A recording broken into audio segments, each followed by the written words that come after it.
The high school baseball season is winding down in the state of Georgia. The state playoffs start next week. This is Burke, Lyle with the afternoon sports report. The Nets are expected to be without Kyrie Irving and James Harden for a pivotal Game 5 against the Milwaukee Bucks. That series is tied at 2-2. Hello, my name is Burke Lyle, and we're at Oconee County High School with Sam Carter. Good morning. This is Burke, Lyle with the morning sports report. The Nets beat the Bucks 114-108 to take a 3-2 series lead. Kevin Durant scored 49 points, had 17 rebounds, 10 assists, 16 of 23 from the field. By the way, he played in all 48 minutes. Kawhi Leonard will likely miss Game 5 of a knee injury and even the rest of the series. Game 5 between that series, Clippers and Jazz, is at 10 o'clock Eastern Time on TNT. That series is tied at 2 games apiece. So, Sam, what do you remember about your first time pitching? I was pretty young. I was like 8 or 9. I was out in the yard with my dad, and we've kept tossing my whole life, and now I'm in high school, so it's pretty fun. Me personally, I prefer to listen to Monday Night Football on the radio. Kevin Harlan might not be Kurt Warner this week again, doing a game on Saturday, but then again, can he handle 2 games in 3 days? Kurt Warner, that'll be interesting to see. Despite these big names and big numbers, the Spartans are cold. Morgan County needs to get back in the winning side of steals per game. They had only 6 steals in their loss to Cross Creek last Friday, compared to 21 that they had against Harlem 11 days ago. The biggest strength for this team is their three-point shooting. The Warriors hit around 10 threes a game. So the key to winning for the Warriors is hitting the three-point shot, and the performance of Zach Exley, who's averaging 21 points per game, not to mention his younger brother Trevor, who's putting up 14 points per contest. Among the seniors are powering first baseman T.L. Saxon, center fielder Darius Johnson, who brings both power and speed to his game. Since the beginning of 2022, Morgan County is 5-1 when Hunter gets 5 or more offensive rebounds. However, they're 1-3 when Hunter gets 5 or fewer offensive rebounds. So if Hunter needs to get in that sweet spot of over 5 offensive rebounds, then it'll be hard for Harlem to win. Baltimore and Cincinnati again. That could have been a national game with Ian Eagle and Charles Davis, or even a game with Jim Nance and Tony Romo. But it's Kevin Harlan and Trent Green again. Kevin Harlan, the number 3 team on CBS, also has Monday Night Football. Well, Taylor, the boys' team is 5-13 on the season, and they've lost the last 2 region matchups. They need some magic from their sophomore star, Camille Williams. He has recorded 2 triple-doubles this season. This is an extremely impressive feat that does not happen at the high school level very often. Jacksonville and the New York Jets again, not a very good game at all.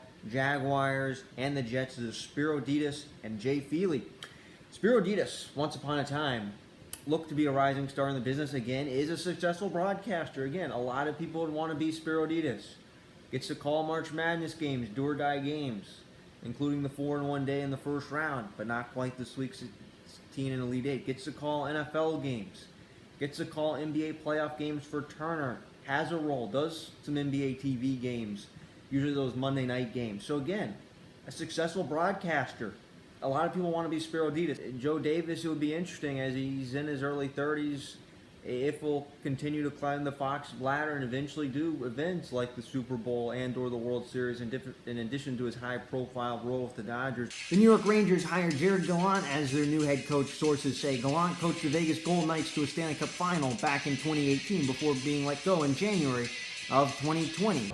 For Harlem, it will take 2 players. Olivia Chin, who leads the team in scoring. Another player to watch will be Taylor McClatty, who is a freshman who can get a lot of looks in the paint. To stay on top, they'll need some stamina. They play against 16-2 East Jackson tonight. Will be their 3rd game in 5 days. College baseball, UVA beats Dallas Baptist 5-2 to advance to their first College World Series since 2015, where they ultimately won the whole thing by beating Vandy. Chasing pitches that pitchers want him to. For Johnson, a lot of his power comes from hitting inside pitches. It's not just power for him. He likes to use his speed on the base path. That could mean bunting for a hit or stealing bases. He told me he reads the pitcher's back foot, and getting a good jump is key when it comes to stealing bases. Giants-Eagles. Now, this is interesting. Giants-Eagles. That is a game. It's Kenny Albert and Jonathan Vilma, which, again, they're probably the number 4 Fox team. You think about Giants-Eagles. That was once a game where you had Sunday Night Football do that game, or Joe Buck and Troy Aikman. They used to do that game all the time. Now, it's not the same. It's not the same, especially any game involving the Giants. Then at 7 p.m. on ESPN2, decisive Game 3. Notre Dame, Mississippi State, winner goes to the College World Series. This is Burke Lyle with the Afternoon Sports Report. This is Burke Lyle from Athens, Georgia, bringing the latest news in Major League Baseball. Bad news for the New York Mets. Jacob deGrom will not throw for 4 weeks after an MRI revealed a stress reaction in the shoulder blade area. This came after he started feeling discomfort on Thursday while throwing. This is not the first time deGrom has experienced injuries, as he missed much of the second half of the 2021 season with elbow and forearm issues. I myself picked the Mets to be a wild card team. This injury is a significant blow to a Mets team with postseason aspirations.